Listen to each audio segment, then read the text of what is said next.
Today we're making arguably the best thing on the table during the holiday season. Whether you call it stuffing, dressing, or something else, it's a side dish, but it eats like a main course. We're gonna make it easy, cheesy, and delicious, and the best part is we can leave the turkey booty on the dance floor. To the kitchen. Alrighty, so to make a great stuffing, we're gonna need some great bread. I'm going with ciabatta today because I like the flavor, but you could really use anything. The key is that we want it stale, so you want to let it sit out for a few days at room temperature, or if you don't have time, like you can see here, this is still pretty super soft because I just bought it. We're going to dry it out. So first, I'm going to cut this into 1-inch cubes by first carefully cutting it right down the middle with our serrated knife, and then cutting it into strips, turning it the other way, and dicing it into these large cubes. Don't want it too small because we don't want a paste. We want some texture and some size to our pieces of bread. So we will get these into the oven to start drying out into a rack. No need to overcrowd them. Super low. We're talking 200, 225. Let it sit for an hour, hour and a half. We're not making croutons. We're just going to toast them dry to really dry them out. While they're in the oven, we'll get our pot on the stove. Now, of course, you could go meatless. You could go with some bacon, some chorizo. The possibilities are endless. Today, I'm going with sweet Italian sausage made from chicken here, seasoning with a little bit of salt and pepper, and then we're just going to get a really nice hard sear on this. After a couple minutes on medium-high heat, we will scoop this out, and in the exact same pot, we'll throw a couple tablespoons of butter into this, let it melt down, and then we'll throw in about half of a chopped onion, a couple stalks of celery, a handful of carrots. I like to go with about a 50%, 25%, 25% ratio, 50% being the onions. Sweat that down over medium heat for a few minutes. Once it gets down a little bit, we will add in our garlic. I love garlic, so I'm going with 2 fat heaping tablespoons of it, but you can adjust for your preferences. Cook that down for a few minutes, seasoning with salt and pepper. Now we will throw in a bunch of freshly chopped sage. Smells great, tastes great with stuffing.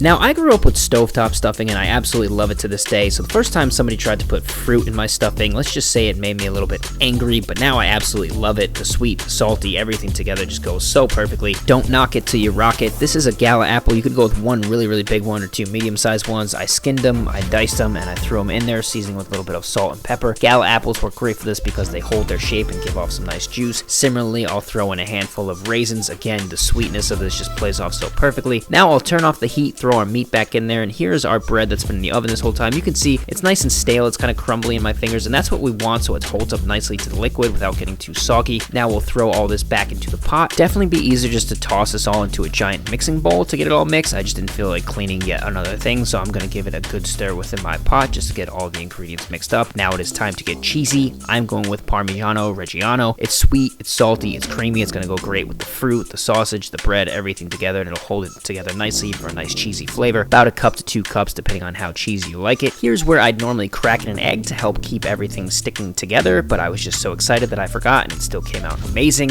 On the side, I have 2 cups of low sodium chicken stock heating up. You could go with vegetable, turkey, obviously. Anything that tastes good is going to work well. I find a 2-to-1 ratio is normally what I go with, but just add it in slow, give it a good mix. Taste it for texture and seasoning. You want it to be moist, but not soggy. Once you have the texture and seasoning that you like, let's grab our fanciest of baking dishes and give it a heavy spray of our butter spray. You could obviously use real butter. I just find this way easier so nothing sticks to it, and it gives it a nice buttery crust. And let's just shovel in all of our stuffing into our tray, giving it a nice shake to level everything off evenly for a beautiful crust, to which I'm going to add some freshly cracked black pepper and another sprinkling of freshly grated Parmesan cheese. It's going to give it a cheesy, crispy crust, and you could just do some butter pads or some olive oil on top. I'll just give it a quick butter spray. Now we're going 375 for about a half hour uncovered. You can cover it if you'd like, but I think it comes out perfectly uncovered just like this. I love the texture of this. You can see it gives it a nice golden, crispy, cheesy crust on top. Those edges are the best thing about it. You get those crispy edges, but everything in the center is juicy and moist. The meat with the fruit, with the cheese, with the bread. I mean, this is exactly how I like the stuffing. The bread pieces are cohesive and they're together, but they each still have their own texture, which I absolutely love about it. It's not soggy. It's just the perfect texture that I'm going for. At first, I wanted to use a spoon to eat right out of it, but then I remembered that I'm actually sharing this, so I can't be too gross, so we will serve ourselves a nice hefty scoop, seeing that great caramelization on the edges, my favorite part. This stuffing is on the fairly traditional side, but the beauty of stuffing is you can get so creative with it. Any kind of bread you want, any kind of ingredients. I mean, you could throw in mushrooms, chestnuts, all different kind of fruits or cheeses, but this one is just so good. The Parmesan cheese, the sweetness, the saltiness of it with the meat and the fruit, everything ties together so perfectly that ciabatta is just the perfect choice for this. Of course, because it's the holidays, I need to reload, but you don't need to see this poor stuffing get demolished again. Happy holidays to you. I hope you get stuffed.